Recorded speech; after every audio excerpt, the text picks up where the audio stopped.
parler du programme de ce vendredi 27 mars Quintet Plus sur l'hippodrome de Paris-Vincennes. Nous l'évoquerons dans la première partie de l'émission et dans la deuxième, j'aurai des informations et des coups de cœur à vous indiquer concernant Vincennes, bien sûr, mais également concernant la Réunion 2 sur l'hippodrome de Marseille-Borelli. N'oubliez pas non plus qu'il vous est possible de liker et partager ce programme via nos supports sociaux. Ne vous en privez surtout pas. Donc pour le quintet prix à Maltéa, j'ai beaucoup le numéro 13, Omar Land, un cheval qui est au sommet de son art actuellement. Il a été façonné en province tout au long de sa carrière, notamment sur les pistes en herbe, et il est arrivé progressivement à maturité. Il reste désormais sur 2 victoires à Vincennes, 2 surcroît sur le tracé proposé. Éric Raffin est aux manettes. Bref, ici, il s'annonce une nouvelle fois redoutable, ce numéro 13, Omar Land, présenté par Lionel Martin. Attention également au numéro 15, Night Pounds Lasseux, un Scandinave que l'on connaît bien dans l'Hexagone. Il a couru 5 quintets. Il a signé 4 podiums, dont 2 succès, donc en 5 quintets courus, auquel s'ajoute une 5e place. Bref, du 100% de réussite dans les 5 premiers le concernant. Le cheval vient de trouver sa forme dernièrement à Vincennes en se classant 3e. Confirmation donc attendue dans chez nous. Numéro 7, c'est Gold d'Écreville, un cheval qui n'a pas gagné depuis juin 2024. Ça commence à dater, mais le cheval a des moyens. Il reste d'ailleurs sur plusieurs places. J'ai bien aimé sa 2e place obtenue dans le prix de Montsoro en 1-11-8 sur le tracé proposé, où il était le dauphin de notre favori Omar Land. Numéro 7, Gold d'Écreville, devrait une nouvelle fois jouer les places.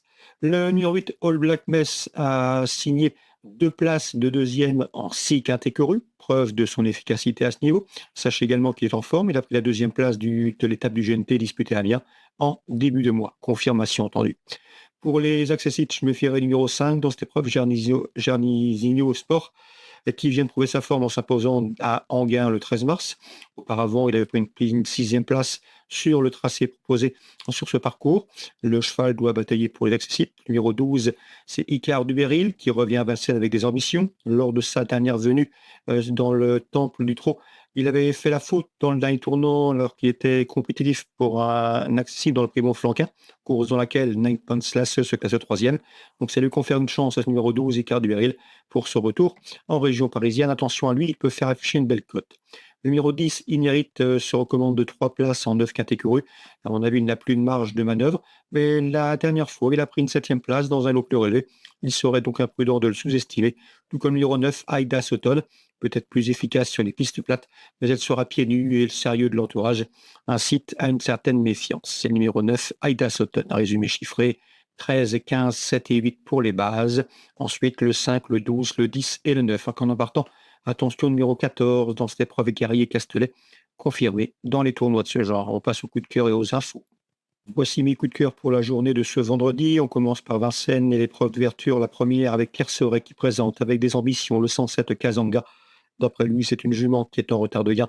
Elle trouve ici l'occasion d'en combler une partie, d'autant que la discipline outre-montée ne lui cause aucun problème. Bien au contraire, le 107 Kazanga candidate au succès. Je poserai principalement le numéro 9, l'Empik 7, qui reste sur 2 victoires dans la discipline proposée, l'outre-montée 107-109. Concernant la 3e, Bruno Bocan, l'homme de confiance de Hugues Lévesque, nous a toujours parlé en bien du 305 Mozart de Liton. C'est un espoir dans l'écurie, un poulain qui a été préservé, ménagé, qui possède de la tenue, qui possède du fond, qui est taillé pour Vincennes et qui donc se doit parfaitement les moyens de s'illustrer. Le 305 Mozart de Liton.